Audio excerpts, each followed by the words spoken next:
کہ جو زیتون ہے یہ اس سے فورن ایکسچینج آ سکتا ہے. جس پیمانے پہ ہم یہاں زیتون کے درخت لگانے جا رہے ہیں, تو بجائے پاکستان اس وقت اپنا قیمتی ڈالرز اپنے خرچ کرے باہر سے ایڈیبل آئلز امپورٹ کرنے کے لیے, اگر ہم کامیابی سے یہ پوری طرح جو اب ہمارا پلان ہے سارے اس علاقے میں جدھر زیتون لگ سکتا ہے, اور خیبر پختونخوا کے اکثر علاقوں میں لگ سکتا ہے. یہ جو دریائے سندھ ہے اس کا جو رائٹ بینک ہے, سارا سلیمان رینج تک اوپر قبائلی علاقہ, یہ سب سے بہترین علاقہ ہے زیتون کے درختوں کے لیے. اور وہ علاقے بھی ایسے ہیں کہ اور کچھ زیادہ اگ بھی نہیں سکتا وہاں. وہ جو سارا سلیمان کے جو پہاڑ ہیں وزیرستان کے اندر جو میں خود دیکھے ہوئے, ادھر اور زیادہ چیزیں اگ نہیں سکتی. تو زیتون کے لیے وہ سب سے بہترین علاقے. تو یہ سارا بلوچستان تک نیچے بیلٹ جو ہے, یہ سارے علاقے کے اندر جدھر اور کوئی چیز اگ نہیں سکتی, وہاں زیتون کے لیے وہ بہترین علاقے ہیں. تو یہ جو ہمارا یہ جب ہم یہ جو کر رہے ہیں آج ہم نے شروع کیا ہے, اور یہ سارے پختونخوا کے اندر اور ابھی پنجاب کے کئی علاقوں میں اور بلوچستان میں بھی یہ جو کر رہے ہیں, اس سے پہلے تو ان علاقوں میں جدھر کچھ اگ نہیں سکتا ادھر وہ درخت اگے گا جو اگلے 100 سال تک, یعنی اس کی بڑی لمبی عمر ہوتی ہے زیتون کے درخت کی. تو یہ ہمیشہ کے لیے ہمارے آنے والی نسلوں کے لیے یہ ایک ایسی چیز بن جائے گی, کیونکہ اس کا زیتون تو دنیا میں ہم ایکسپورٹ بھی کر سکتے ہیں, اس کے بڑے فائدے بھی ہیں. یہ بہترین کوکنگ آئل ہے, اس کے قرآن شریف میں اس کا ذکر ہے زیتون کا.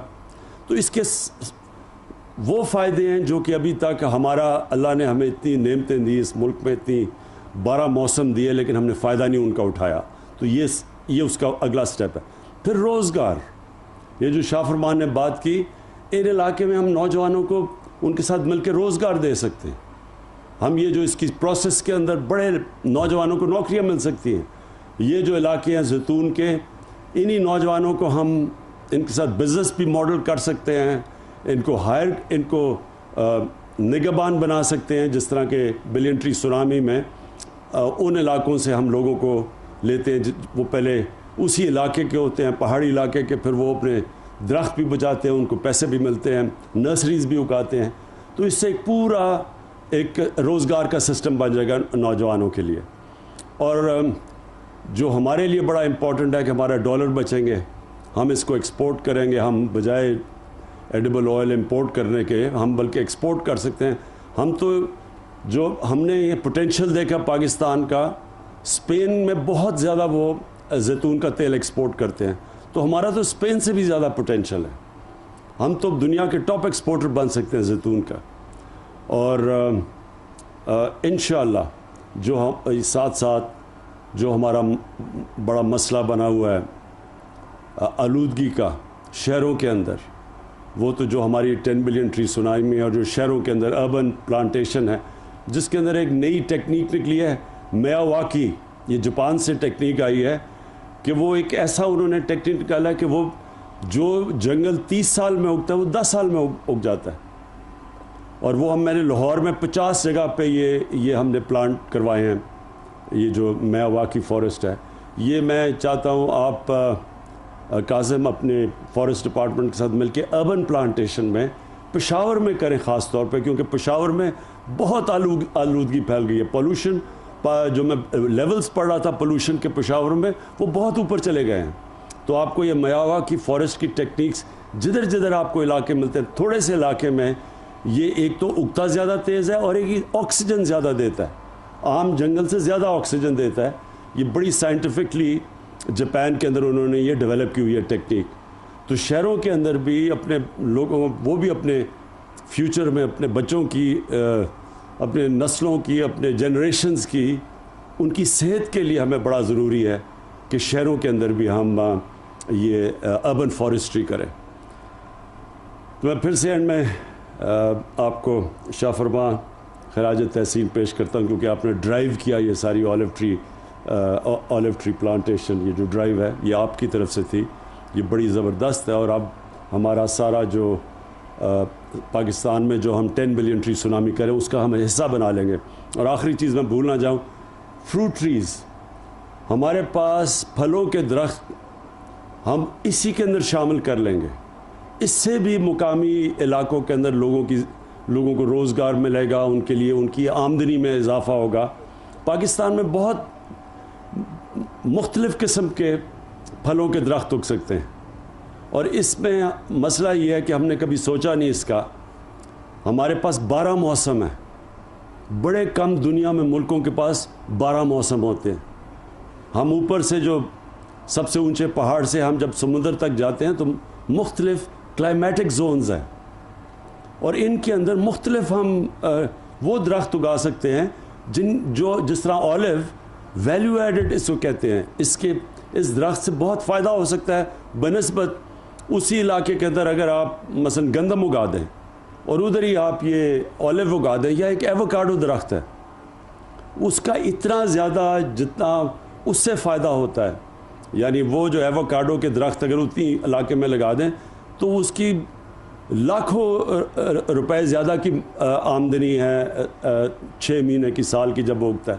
تو اسی طرح اب ہم پوری طرح سارے پاکستان میں زوننگ کریں گے, ڈائریکٹ کریں گے کہ کس علاقے میں کون سا ایسا آپ پھل لگا سکتے ہیں جس میں آمدنی میں لوگوں کی بہت زیادہ اضافہ ہو سکتا ہے. وہ انشاءاللہ اب ہم سائنٹیفکلی سارے پاکستان کو میپ کر کے زوننگ کر کے اور ایڈوائز کریں گے کہ کون سا پودا کس علاقے میں سب سے بہترین اگتا ہے. بہت بہت شکریہ.